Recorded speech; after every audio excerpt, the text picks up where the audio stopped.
আরেক দিন ক্লাসের দরজা ঠেলে ঢোকার মুহূর্তেই আমি বুঝে ফেলেছিলাম নিলয়ের চোখের ভেতর আজ অন্যরকম এক স্থিরতা আছে, যেন সে চুপচাপ আমার প্রতিটি নড়াচড়া দেখছে এবং সেই দৃষ্টির ভেতর এমন কিছু লুকানো আছে যা শিক্ষক ছাত্র সম্পর্কের সাধারণ সীমার ভেতর পড়ে না। আমি বোর্ডে লিখতে লিখতে বারবার অনুভব করছিলাম তার সেই নীরব দৃষ্টি আমার কাঁধ ছুঁয়ে যাচ্ছে। প্রথমে নিজেকে বলেছিলাম এটা কেবল সম্মান, কেবল মনোযোগ, কিন্তু যত দিন গেছে ততই বুঝেছি এটা তার অস্বীকার করতে না পারা পছন্দ, এমন পছন্দ যা সে ভাষায় বলে না কিন্তু চোখে প্রকাশ পায়। আর আমার নিজের মনও সেই দৃষ্টির দিকে আলাদা করে সাড়া দিতে শুরু করেছিল। যদিও স্বীকার করতে লজ্জা লাগতো, তবুও আমি জানতাম আমার জীবনে দীর্ঘদিন ধরে জমে থাকা এক ধরনের নীরব শূন্যতার মাঝে নিলয়ের উপস্থিতি নরম আলো জ্বালিয়ে দেয়। সে সব সময় প্রথম সারিতে বসে, বই খুলে রেখে কলম ঘোরায়, আর মাঝে মধ্যে চোখ ওঠালে তার ভেতরের খারাপ নজরটাকে আমি স্পষ্ট ধরতে পারি। সেটা কৌতূহলের চেয়ে বেশি, সম্মানের চেয়ে গভীর। আর বয়সের দিক থেকে সে প্রাপ্তবয়স্ক বলেই তার দৃষ্টিটা ঠেকাতে গিয়ে আমি নিজেই কখনো কখনো অস্বস্তি আর অদ্ভুত টান দুটো একসাথে অনুভব করতাম। ক্লাসের পর প্রায় প্রতিদিনই সে অতি সাধারণ প্রশ্ন নিয়ে দাঁড়িয়ে থাকে। প্রশ্নগুলো এমনই সহজ যে এক লাইনে উত্তর দেয়া যায়, তবুও সে দাঁড়ায়, আমার দিকে তাকিয়ে কথার ভেতর সময় লম্বা করে। আমি প্রথমে ভাবতাম অতিরিক্ত ঘনিষ্ঠ হতে চাইছে বলে বিরক্ত হওয়া উচিত, কিন্তু কেমন করে যেন সেই বিরক্তি আমার অগোচরে গলে গিয়ে নরম মায়ায় পরিণত হলো। আর আমি নিজের অজান্তেই নিলয়ের জন্য কয়েক মিনিট বেশি সময় ধরে দাঁড়িয়ে থাকতাম। বুঝতাম সে শুধু পড়ার জন্য আসে না, আসে আমাকে দেখার জন্যেও, আমার কণ্ঠ শুনতে, আমার মুখের কাছ থেকে উত্তর নিতে। একদিন ল্যাবের কাজ শেষে সে চুপচাপ এসে দাঁড়িয়ে বলল, শহরে নতুন সিনেমা এসেছে, আপনি গেলে ভালো হয়, একসাথে দেখতে পারি। আমি তখনই বুঝেছিলাম তার ভেতরের সাহস আগের থেকেও বেড়ে গেছে, কারণ ছাত্রেরা সাধারণত এমন কথা বলতে ভয় পায়, কিন্তু নিলয় নিজের ইচ্ছাকে লুকোতে চায় না। আর আমি নিজের ভেতরে এমন এক ধাক্কা খেয়েছিলাম যে উত্তর দিতে পারছিলাম না। শিক্ষক হিসেবে আমার না বলা উচিত ছিল ঠিকই, কিন্তু নারী হিসেবে সেই মুহূর্তে না বলা আমার নিজের পক্ষেও অসৎ আচরণ মনে হচ্ছিল। আমি তখনও বললাম দেখা যাবে, কিন্তু জানতাম আমি মন থেকে রাজি হয়ে গেছি। পরের দিন সে এসে একদম স্বাভাবিকভাবে জানালো টিকিট কাটা হয়ে গেছে। তার সেই সহজ সুর আমাকে অস্থির করে তুলেছিল, কারণ সে আমাকে ধরে নিয়েছে, আমার মন পড়ে ফেলেছে। আর আমার মুখে কিছু বললেও চোখে লুকানো সম্মতিটা সে আগেই বুঝে গেছে। আমি গরম হয়ে ওঠা গাল লুকাতে মাথা নিচু করে বলেছিলাম ক্লাসের পরে দেখা করো। আর সেই মুহূর্তে অদ্ভুতভাবে নিজের দায়িত্ব, বয়স, সম্পর্ক সব মিলেমিশে যেন অদৃশ্য হয়ে গেল। আমি শুধু দেখতে পেলাম নিলয়ের মুখে এক ধরনের নীরব সন্তুষ্টি, যেন সে অবশেষে আমার কাছ থেকে নিজের চাওয়া মতো সাড়া পেয়েছে। আর আমি ভেতর থেকে অনুভব করলাম অনেক দিন পরে আমি আবার নিজের মতো করে কারোর দৃষ্টির কেন্দ্র হয়ে উঠছি। হয়তো এটা ভুল, হয়তো ঠিক, কিন্তু স্পষ্ট হলো একটা ব্যাপার, নিলয় আমাকে শুধু শিক্ষক হিসেবে দেখে না, আর আমিও তাকে শুধু শিক্ষক হিসেবে দেখতে পারছি না। আর সেই স্বীকারোক্তিটাই আমাদের সম্পর্কের প্রথম বাঁক হয়ে রইল, যেটা অদ্ভুতভাবে আমাকে ভয়ও দেখালো এবং একই সাথে অদ্ভুত আকর্ষণে জড়িয়ে রাখল, যেন আমি নিজেই নিজের সীমা মুছে দিচ্ছিলাম নিলয়ের শান্ত অথচ গভীর দৃষ্টির সামনে। সেদিন সিনেমা হলে যাওয়ার আগে আমি স্টাফরুমে বসে নিজের মনকে শতবার বোঝাতে চাইছিলাম যে বাইরে যাওয়া মানে কিছুই না, এটা কেবল একটা সাধারণ আড্ডা। কিন্তু যতই নিজেকে বোঝাই ততই অনুভূত হচ্ছিল আমার ভেতরের একটা অংশ নিলয়ের সঙ্গে দেখা করার মুহূর্তের জন্য কেমন যেন আগ্রহী হয়ে আছে, যেন আমি আর শিক্ষক নই, শুধু একজন নারী হয়ে উঠছি। আর এই বদলে যাওয়া চেহারাটা আমাকে যতটা ভয় দেখাচ্ছিল তার চেয়েও বেশি টানছিল। ক্লাস শেষ হওয়ার 5 মিনিট আগেই নিলয়ের ফোনে নোটিফিকেশন এলো, আর সে মাথা তুলে আমার দিকে তাকিয়ে হালকা হাসল। সেই হাসির ভেতরে এমন এক আত্মবিশ্বাস ছিল যা বুঝিয়ে দিচ্ছিল সে নিশ্চিত জানে আমি বাইরে যাব। আমি আমার ব্যাগ গোছাতে গিয়েও হাত থামিয়ে কয়েক সেকেন্ড ভেবে নিলাম। দরজার বাইরে বের হয়ে দেখি নিলয় গেটের কাছে অপেক্ষা করছে, হাতে হালকা ব্যাকপ্যাক, চুল একটু এলোমেলো, আর চোখে অদ্ভুত উজ্জ্বলতা। আমাকে দেখেই সে ভদ্রভাবে সরে দাঁড়ালো, কিন্তু দূরত্ব বজায় রাখার চেষ্টা করলেও তার ভেতরের চাওয়াটা স্পষ্ট বুঝে গেলাম। আমরা হাঁটছিলাম পাশাপাশি, আর শহরের ব্যস্ত রাস্তায় আমাদের দুজনের নিঃশব্দ হাঁটা যেন আলাদা একটা জগৎ তৈরি করে ফেলেছিল। সে খুব বেশি কথা বলছিল না, শুধু মাঝে মাঝে আমার দিকে তাকাচ্ছিল এমনভাবে যেন প্রতিটি মুহূর্ত মনে গেঁথে রাখতে চায়। আর সত্যি বলতে সেই তাকানোতে লুকানো খারাপ নজরের উষ্ণতা আমি প্রতিবারই লক্ষ্য করছিলাম, যা হয়তো অন্য কেউ হলে অস্বস্তির কারণ হতো, কিন্তু নিলয়ের ক্ষেত্রে সেটা অদ্ভুতভাবে আমাকে আরও সাবধান করে, আরও আকর্ষিত করে তুলছিল। সিনেমা হলে ঢুকার সময় টিকিট কাটার ভিড়ের মাঝে নিলয় এদিক ওদিক তাকিয়ে যেন নিশ্চিত হচ্ছিল আমি তার কাছেই থাকি। আমি না বললেও সে দরজা ঠেলে আমাকে আগে যেতে দিল, আর সেই ছোট্ট সৌজন্যতাও অদ্ভুত একটা অনুভূতি জাগালো, যেন আমি তার কাছে বিশেষ কেউ। আমরা সিটে বসার পর অন্ধকার নেমে আসতেই আমি টের পেলাম তার কাঁধ আর আমার কাঁধের দূরত্ব খুব কম। যদিও সে ইচ্ছে করে কিছুতেই আমাকে স্পর্শ করেনি, তবুও তার কাছাকাছি থাকার গরম অনুভূতি আমার গলায় শ্বাস আটকে দিচ্ছিল। পর্দার আলো বদলাতে বদলাতে গল্প এগোচ্ছিল, কিন্তু আমার মন পুরোপুরি নিলয়ের নীরব পাশ বসার উপর ঝুলে রইল। সে হঠাৎ একটু নড়ল, আর আমার চোখের কোণ দিয়ে দেখলাম সে খুব সাবধানে আমাকে লক্ষ্য করছে, এমনভাবে যে তার এই মনোযোগ সিনেমার গল্পের দৃশ্যগুলোর থেকেও বেশি জটিল, বেশি তীব্র আর বেশি জীবন্ত হয়ে উঠল। মাঝে একবার সে নিচু স্বরে জিজ্ঞেস করল, ঠান্ডা লাগছে? শুধু 3টা শব্দ, কিন্তু সেই প্রশ্নের ভেতর এমন একটা সুর ছিল যা স্পর্শ না করেও আমাকে স্পর্শ করে গেল। আমি মাথা নাড়তেই সে চুপচাপ বসে রইল, কিন্তু তার মনোযোগ পুরোটা আমার দিকে আটকে ছিল। পরদিন ক্লাসে ঢোকার আগেই আমি বুঝেছিলাম নিলয়ের উপস্থিতি আমার মনকে আগের চেয়ে বেশি নড়াচড়া করাবে, কারণ গত রাতের রিকশার সেই নীরব দূরত্বের ভেতর যে অদ্ভুত উত্তাপ ছিল সেটা আমি এখনও ঠিকমতো কাটিয়ে উঠতে পারিনি। ক্লাসের দরজা খুলতেই নিলয়ের চোখ আমার দিকে আটকে গেল এমনভাবে যেন সে সারা রাত ধরে অপেক্ষা করছিল এই মুহূর্তটার জন্য। আর সেই দৃষ্টি আমার বুকের ভেতর একটা অদ্ভুত ধুকফুকানি জাগিয়ে দিল। আমি বোর্ডে কি লিখছিলাম তাও মনে থাকছিল না, শুধু অনুভব করছিলাম সে ঠিক আগের মতোই প্রথম সারিতে বসে আছে, কিন্তু তার চোখের ভেতরের তাকানোটা অনেক বেশি স্পষ্ট, অনেক বেশি নিশ্চিত, যেন সে জানে আমি এখন তার কাছ থেকে দূরে সরে যেতে পারবো না। ক্লাসের মাঝে যখন সবাই নোট নিচ্ছিল তখন আমি 1 সেকেন্ডের জন্য মাথা তুলে তার দিকে তাকাই, আর এতটাই শক্তভাবে তার চোখের সঙ্গে চোখ লেগে গেল যে আমি দ্রুত আবার বোর্ডে তাকাতে বাধ্য হলাম।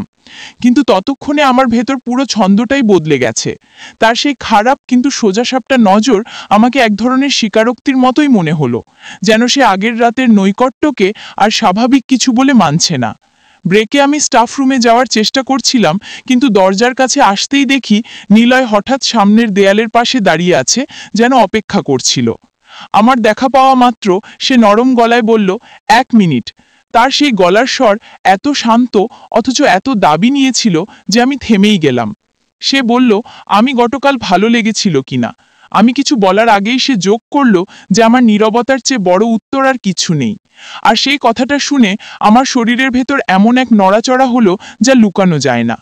আমি বললাম, তুমি এমন কথা বলো না, এগুলো ঠিক নয়।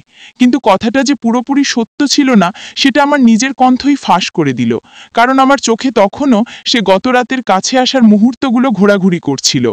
নিলয় আমার কথার বিরোধিতা করল না, শুধু এমনভাবে তাকালো যেন আমার সব অস্বীকার সে চোখের ভেতরেই জ্বলে ওঠা ধরা পড়ে। সে বলল, আপনি যদি সত্যিই আমার থেকে দূরে যেতে চাইতেন তাহলে গতকাল যেতেন না। এই এক কথায় আমি একদম থেমে গেলাম, কারণ সত্যিই আমি চাইলে যাওয়া এড়াতে পারতাম, কিন্তু করিনি। আর সেই সিদ্ধান্তই আজ আমাকে তার সামনে নিজের সত্যিটা লুকোতে দিচ্ছে না।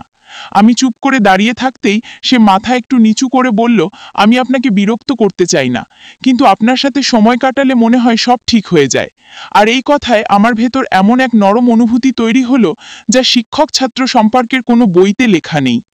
স্টাফ রুমে ঢুকে আমি নিজের ব্যাগ রেখে জানালার কাছে দাঁড়ালাম। বাইরে রোদ পড়ছে, আর সেই আলোয় আমার নিজের মুখে এমন ক্লান্তি আর অপেক্ষার মিশ্রণ দেখছিলাম যা আমি অনেকদিন অনুভব করিনি। মনে হচ্ছিল আমার জীবনে এমন কেউ ছিল না যে এত স্পষ্টভাবে আমাকে দেখে, শোনে, লক্ষ্য করে। আর সেই দেখা, সেই লক্ষ্য করা যতই খারাপ নজরের সীমানায় থাকুক, তবুও সেটা আমার ভেতর একটা জায়গা দখল করে নিচ্ছে। বিকেলে নিলয় মেসেজ পাঠালো, বাসায় ফিরছেন কিভাবে? আমি উত্তর দিলাম, নিজেই যাব। কিন্তু মনে মনে চেয়েছিলাম সে আরও কিছু বলুক। আর সত্যিই সে বলল, আমি আসি। এই একটা প্রশ্নই বুঝিয়ে দিল সে কেবল সিনেমা বা রিকশার নৈকট্যেই সীমাবদ্ধ নয়, সে আমার দিনের শেষে শেষ ব্যক্তিটা হয়ে থাকতে চায়। আমি বললাম, না, আজ নয়। কিন্তু উত্তর পাঠানোর পরেই বুঝলাম আমি নিজেই ভুল করছি, কারণ এই না বলাটা কেবল দায়িত্বের কারণে, মন থেকে বলছি না। সন্ধ্যায় বাসার বারান্দায় দাঁড়িয়ে থাকতেই ফোনে নোটিফিকেশন এলো, নিলয় লিখেছে, আজ আপনাকে খুব ক্লান্ত লাগছিল। আমি অবাক হলাম, কারণ সত্যিই আমি তাকে কোথাও ক্লান্ত দেখাইনি, কিন্তু সে সেটা অনুভব করেছে। এই অনুভব করার ক্ষমতাই তাকে অন্য সব ছাত্রদের থেকে আলাদা করে রাখছে। আমি লিখলাম, তুমি এত কিছু খেয়াল করো কেন? সে লিখল, কারণ আপনি আমার কাছ থেকে পালাতে চান না। এই উত্তরটা আমাকে পুরোপুরি স্তব্ধ করে দিল, কারণ কথাটা যতই সাহসী হোক ততটাই সত্যি। আর সত্যির সামনে যে আমি দুর্বল হয়ে যাচ্ছি সেটা স্বীকার করতে যতটা ভয় হচ্ছিল তার চেয়েও বেশি স্বস্তি পাচ্ছিলাম। রাত বাড়ার সঙ্গে সঙ্গে আমি অনুভব করছিলাম নিলয়ের প্রতি আমার আকর্ষণ শুধু সিনেমা বা নৈকট্যের উত্তাপ নয়, এটা নিজের জীবনে ফিরে পাওয়া এক ধরনের গুরুত্ব, নিজের প্রতি কারো চোখের আগ্রহ। আর সেই আগ্রহ যতই ধরা পড়ুক, যতই ঝুঁকিপূর্ণ হোক, তবুও সেটা আমাকে এমনভাবে টানছে যেন আমি বহুদিন পরে বেঁচে উঠেছি। আর আমি জানতাম এটা সম্পর্কের দ্বিতীয় বাঁক, যেখানে আর পিছিয়ে আসা কঠিন আর অস্বীকার করা আরও কঠিন। পরের দিনটা শুরু থেকেই অদ্ভুতভাবে ভারী লাগছিল, যেন গত কয়েকদিনের দ্রুত এগিয়ে যাওয়া অনুভূতিগুলো আজ হঠাৎ আমার চারপাশে ঘন কুয়াশার মতো জমে আছে। সকালে স্টাফরুমে ঢুকতেই লক্ষ্য করলাম আমার নিজের মনই যেন নিলয়ের উপস্থিতি খুঁজে বেড়াচ্ছে। যদিও আমি জানতাম এটা করা উচিত নয়, তবুও তার চোখের সেই তীব্র অথচ নীরব নজরটাকে আমি যেন স্বভাবের মতো আশা করে বসে আছি। ক্লাসে ঢোকার সঙ্গে সঙ্গেই বুঝলাম সে আগের থেকেও বেশি বদলে গেছে। আজ তার চোখের ভেতর শুধু আকর্ষণ নয়, বরং এক ধরনের স্পষ্ট দাবি আছে, এমন দাবি যা শব্দে বলে না, কিন্তু উপস্থিতির মধ্যেই প্রকাশ পায়। প্রথম সারিতে বসে থাকা নিলয় আজ আরও বেশি সোজা হয়ে বসেছে। তার কাঁধে এক অদৃশ্য দৃঢ়তা দেখা যাচ্ছিল। আমাকে দেখার সময় তার দৃষ্টিতে এক ফোঁটা দ্বিধা নেই, বরং এমন আত্মবিশ্বাস যেন আমি তার চোখ সরিয়ে নিতে বাধ্য হব, কিন্তু সে পারবে না। আর আমি সত্যিই পারলাম না। আজ তার সেই খারাপ নজরের উষ্ণতা আরেক ধাপ বেশি তীব্র ছিল, কিন্তু তীব্রতার ভেতর যেটা আমাকে সবচেয়ে বেশি নাড়া দিল তা হলো সে যেন আমার অস্বস্তি, নার্ভাসনেস, মনোযোগ সবকিছুই ভেতর থেকে পড়তে পারছে। পুরো লেকচারটাই অদ্ভুত ছন্দে কাটলো। আমি বোর্ডে লিখছিলাম, কিন্তু অনুভব করছিলাম সে আমাকে শুধু দেখছেই না, বরং আমি কি ভাবছি সেটাও বুঝে নিচ্ছে। আর এই বুঝে ফেলার ক্ষমতাটা আমাকে একই সাথে ভয় পাইয়ে দিচ্ছিল আর টানছিল। ব্রেকের সময় আমি স্টাফরুমের দিকে যাচ্ছিলাম, কিন্তু গেটের কাছে নিলয় দাঁড়িয়েছিল। তার মুখে এক ধরনের নীরব অপেক্ষা। আমাকে দেখামাত্র সে চোখ নামালো, তারপর আবার তুলে এমনভাবে তাকালো যেন আমার থাকা উচিত ছিল ঠিক সেখানেই। আমি বললাম, কিছু? সে ধীরে বলল, আপনার সঙ্গে একটু হাঁটতে চাই। এই সহজ কথাটা এতটাই অপ্রত্যাশিত অথচ এতটাই স্বাভাবিক ছিল যে আমি না বলার উপায় খুঁজে পেলাম না। আমরা ভবনের পেছনের নির্জন দিক দিয়ে হাঁটতে লাগলাম। দুপুরের রোদ গাছের ফাঁক দিয়ে পড়ে মাটিতে উজ্জ্বল ছায়ার দাগ তৈরি করছিল। আর সেই নরম আলোয় আমি লক্ষ্য করলাম নিলয় আমাকে পাশ থেকে দেখছে, মাথা সামান্য কাত করে, এমনভাবে যেন সে আমার মুখের প্রতিটি ভাব পড়তে চাইছে। সে বলল, গত কয়েকদিন ধরে সে বুঝতে পারছে আমি তাকে এড়িয়ে চলতে চাইছি না, বরং মাঝে মাঝে নিজেকেই থামাচ্ছি। আমি উত্তর দিতে গেলাম, কিন্তু তার পরের কথায় পুরো শরীরটা কেঁপে উঠল। সে বলল, আমার চোখে নাকি গত রাতের রিকশার আলো এখনো দেখা যায়। এই কথাটা এতটা অপ্রত্যাশিত, এত সরাসরি যে আমি তাকাতেই পারলাম না। সে খুব শান্তভাবে যোগ করলো যে তার কাছাকাছি থাকলে আমি ভয় পাই না, বরং ভয় পাওয়ার ভেতরেও একটা টান অনুভব করি, আর সেই টানটাই নাকি সে এড়িয়ে যেতে পারে না। আমি কিছু বলতে চাইলেও গলা শুকিয়ে গেল, কারণ তার প্রতিটি শব্দই সত্য, নির্মম সত্য, এবং এমন সত্য যে আমি অস্বীকার করতে চাইলেও পারি না। সে আমাকে বেশি কাছে আসেনি, স্পর্শ করেনি, তবুও তার উপস্থিতি আমার চারপাশে এমনভাবে বিস্তার করছিল যেন একটা অদৃশ্য বৃত্ত আমাদের দুজনকে আলাদা করে দিচ্ছে পুরো পৃথিবী থেকে।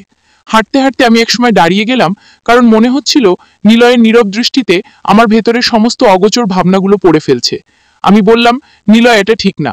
কিন্তু আমার কণ্ঠের কম্পনই জানিয়ে দিল আমি নিজেই এই ঠিক না বলার কথায় বিশ্বাস করছি না। সে বলল, ঠিক না হতে পারে, কিন্তু আপনি দূরে যেতে তো চাইছেন না। এই কথাটা আমার বুকের ভেতর কোথাও গভীরে শ্বাস আটকে গেল। সত্যি আমি চাইছিলাম না। আমি চাইলে অনেক আগেই সীমা টেনে ফেলতে পারতাম, কিন্তু করিনি, বরং নিজেকেই এমন জায়গায় আনলাম যেখানে নিলয়ের খারাপ নজর, তার মনোযোগ, তার চাওয়ার নীরব ইঙ্গিত সবকিছুই আমার অভ্যন্তরকে নরম করে দিচ্ছে। দুপুরের পরে ক্লাস নিতে গিয়ে দেখি সে আমার দিকে তাকিয়ে আছে এমনভাবে যেন এই তাকানোই তার দিনের সবচেয়ে স্বাভাবিক কাজ। আর অদ্ভুতভাবে আমি অনুভব করলাম তার ওই দৃষ্টি আমি প্রত্যাশা করি। তাকে না দেখলে আমার নিজের মনেই অস্থিরতা তৈরি হয়, আর এই অস্থিরতাই আমাকে বুঝিয়ে দিল আমরা দুজনেই এমন এক জায়গায় পৌঁছে গেছি যেখান থেকে আর পেছানো সম্ভব নয়। হয়তো বুদ্ধি বলে থামতে, কিন্তু মন থামে না। আর নিলয় তো একেবারেই থামছে না, বরং প্রতিটি মুহূর্তে আরো স্পষ্ট হচ্ছে সে আমাকে চাইছে, আর আমার ভেতরেও সেই চাওয়ার উত্তর তৈরি হচ্ছে, নীরবে, নিঃশব্দে, তবুও অস্বীকার করা অসম্ভবভাবে শক্তিশালী হয়ে। বিকেলটা আজ অদ্ভুত নরম ছিল। ক্লাস ছুটে যাওয়ার পর করিডোরে যখন শুধুই ফিসফিসে আলো বেঁচে আছে, তখন আমি টের পেলাম নিলয় কোথাও খুব কাছে আছে, যেন আমার ভাবনার ভেতরেই সে হাঁটছে। আর ঠিক স্টাফরুমের দরজা টেনে বের হতেই তাকে সামনে দাঁড়িয়ে থাকতে দেখলাম।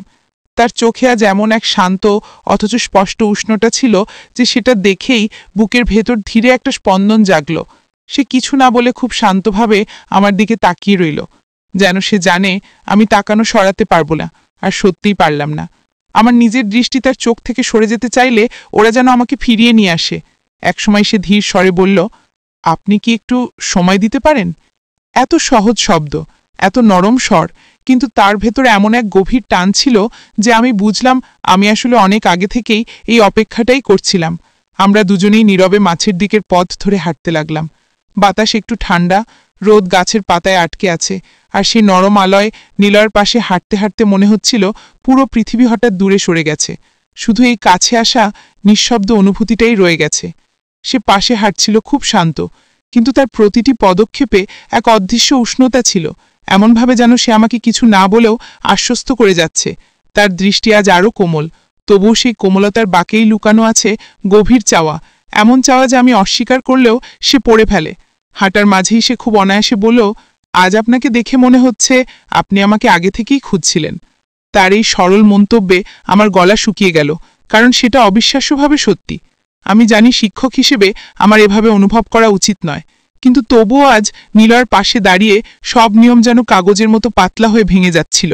আমি তাকে জিজ্ঞাসা করলাম, তুমি এত নিশ্চিত হলে কিভাবে? সে হালকা হাসল, এমন হাসি যা বুকের ভেতর খুব নরম একটা উষ্ণতা ছড়িয়ে দেয়। তারপর সে বলল, আপনার চোখে তো দেখা যায় আপনি আমাকে দেখে মনোযোগ সরাতে চান, কিন্তু পারেন না। বরং যত সরান ততই কাছাকাছি আসার ইচ্ছে বাড়ে। আপনি আমার দিকে তাকালে আমি সেটা অনুভব করি। আপনার ভেতরের দ্বিধা আর টান দুটোই একই সঙ্গে দেখাতে পারেন আপনি। তার কথাগুলো শুনে মনে হলো যেন কেউ আমার ভেতরের দরজাগুলো খুলে যতটা দেখা যায় তার চেয়েও বেশি দেখে ফেলছে। বাতাস ধীরে বয়ে যাচ্ছিল, আর সেই বাতাসের ভেতরেও আমি টের পাচ্ছিলাম নিলয়ের উপস্থিতি আমাকে ছুঁয়ে যাচ্ছে কোনো স্পর্শ ছাড়া, শুধু তার কাছে থাকা থেকেই। আমি থামতে চেয়েছিলাম, কিন্তু পা যেন নিজে থেকেই সামনে এগিয়ে যাচ্ছিল। নিলয়ের পাশে থাকা আজ এত সহজ, এত স্বাভাবিক, এত গভীরভাবে ঠিক মনে হচ্ছিল যে নিজের মনকে বোঝানো অসম্ভব হয়ে গেল। আমি যখন একটি থেমে তার দিকে তাকালাম, তখন দেখি সে এমনভাবে আমাকে দেখছে যেন আমার মুখের প্রতিটা ক্ষুদ্র পরিবর্তন তার কাছে স্পষ্ট। তার দৃষ্টি ছিল নরম, কিন্তু সেই নরমতার ভেতর অনিবার্য আকর্ষণ, যেন সে আমাকে কোনো কথা না বলেও কাছে টেনে নিচ্ছে, আর আমি সেই টান থামাতে পারছিলাম না। সে ধীরে বলল, আজ আমি আপনার সাথে হাঁটতে চেয়েছিলাম, কারণ আপনাকে কাছে দেখলে মনে হয় আপনি আর দূরে যাবেন না। যত দূরে থাকতে চান ততই যেন আস্তে আস্তে আমাকে অনুমতি দেন আরও কাছে আসার। আর আমার ভেতরের সব দ্বিধা এই কথার সামনে গলে গেল। আমি বললাম, এটা ঠিক নয়, কিন্তু শব্দটা মুখে আসার সঙ্গে সঙ্গেই বুঝলাম আমার নিজস্ব কণ্ঠই ঠিক না বিশ্বাস করছে না। নিলয় একদম নরম সুরে বলল, ঠিক না হলেও আপনার চোখে আমি যে টান দেখি সেটা তো সত্য। আপনি যদি সত্যিই দূরে যেতে চাইতেন তাহলে অনেক আগেই চলে যেতেন, কিন্তু যাননি, বরং আজও আমাকে খুঁজে পেয়েছেন। আর সেই খোঁজার ভেতরেই আমি বুঝি আপনি আমাকে যতকে অনুভব করি, কথা কম বলি, কিন্তু পাশে থাকি। তার কথাগুলো আমার বুকের ভেতর খুব গভীরে কোথাও ঢুকে নড়ে চড়ে উঠল। আমি নীরবে হাঁটতে লাগলাম, আর হাঁটার মাঝেই টের পেলাম নিলয়ের পাশে এই সামান্য দূরত্বটুকু পর্যন্ত কেমন উষ্ণ হয়ে আছে, যেন সে কিছু না বলেও আমাকে ছুঁয়ে আছে, শুধু তার দৃষ্টির উত্তাপে, শুধু তার নরম নিঃশ্বাসের কাছাকাছির ভেতর দিয়ে। আর এমন এক অদ্ভুত শান্তি আমাকে ঘিরে ধরছিল যা আমি আগে কখনো অনুভব করিনি। ক্লান্ত বিকেলের আলোয় যখন আমরা ফিরে আসছিলাম, নিলয় হঠাৎ একটু ধীরে বলল, আজ আপনাকে দেখে মনে হচ্ছে সারাদিনের ক্লান্তি আমি একা দেখেই ভুলিয়ে দিতে পারি। তার কণ্ঠের সেই নরম নিশ্চয়তা আমার ভেতরের সব গোপন ভাবনাকে কেঁপে তুলল। আমি কিছু বললাম না, কিন্তু মনে হলো নীরবতাই যেন তার সবচেয়ে চাওয়া উত্তর, কারণ সে আমার দিকে তাকিয়ে হালকা শ্বাস নিল, আর তার সেই শ্বাসের উষ্ণতার মধ্যেই আমি বুঝলাম আমরা দুজনেই আর আগের জায়গায় নেই। আজ থেকে আমাদের চোখ আর হৃদয়ের দূরত্ব আর কোনো নিয়ম বা বাধায় আটকে থাকবে না, বরং আরো কাছে আসার পরবর্তী মুহূর্তটাই আমাদের দুজনের নীরব সম্মতি হয়ে থাকবে।